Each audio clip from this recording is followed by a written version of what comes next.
வீட்டில் உள்ள கண்ணாடி இனி எப்பொழுதும் பளபளன்னு இருக்க ஒரு ஸ்பூன் ஈனோ போதும்.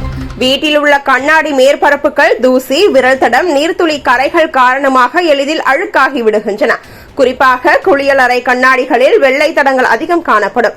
இது வீட்டின் தூய்மையையும் ஒழுங்கையும் பாதிக்கிறது.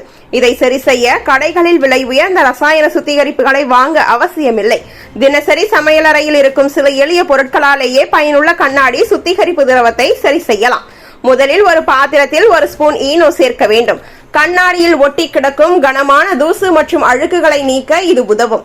அதன் பின்னர் அதில் பாதி எலுமிச்சை சாறை சேர்க்க வேண்டும். அடுத்ததாக ஷாம்பு அல்லது பாத்திரம் கழுவும் திரவத்தை ஒரு சிறிய அளவு சேர்த்து நன்கு கலக்க வேண்டும். இது கண்ணாடி மேற்பரப்பில் உள்ள தடங்களையும் ஒட்டி கொண்டுள்ள அழுக்குகளையும் நீக்குகிறது. பின்னர் ஒரு டம்ளர் தண்ணீர் சேர்த்து மேலும் நன்கு கலந்து ஸ்ப்ரே பாட்டிலில் நிரப்ப வேண்டும். இந்த திரவத்தை கண்ணாடியில் கரை படிந்துள்ள பகுதிகளில் ஸ்ப்ரே செய்து மென்மையான துணியால் துடைத்தால் உடனடி பிரகாசத்தை பெற முடியும். கண்ணாடி மட்டுமின்றி குளியலறை, டைல்ஸ், வாஷ் பேஷின், அலமாரி கண்ணாடி போன்ற மேற்பரப்புகளிலும் இதே முறை பயன்படுத்தலாம். இதனால் வீட்டின் பல பகுதிகள் ஒருமுறை துடைப்பதிலேயே சுத்தமாகும். இந்த வழிமுறை ரசாயன பாதிப்புகள் இல்லாமல் குறைந்த செலவில் தொடர்ந்து பயன்படுத்தக்கூடியது. வாரத்திற்கு ஒரு முறை இதை பயன்படுத்துவதால் கண்ணாடி மேற்பரப்புகள் நீண்ட நாள் பிரகாசமாக நீடிக்கும். துர்நாற்றம் அல்லது மங்கலான தோற்றம் ஏற்படாமல் இருக்கும்.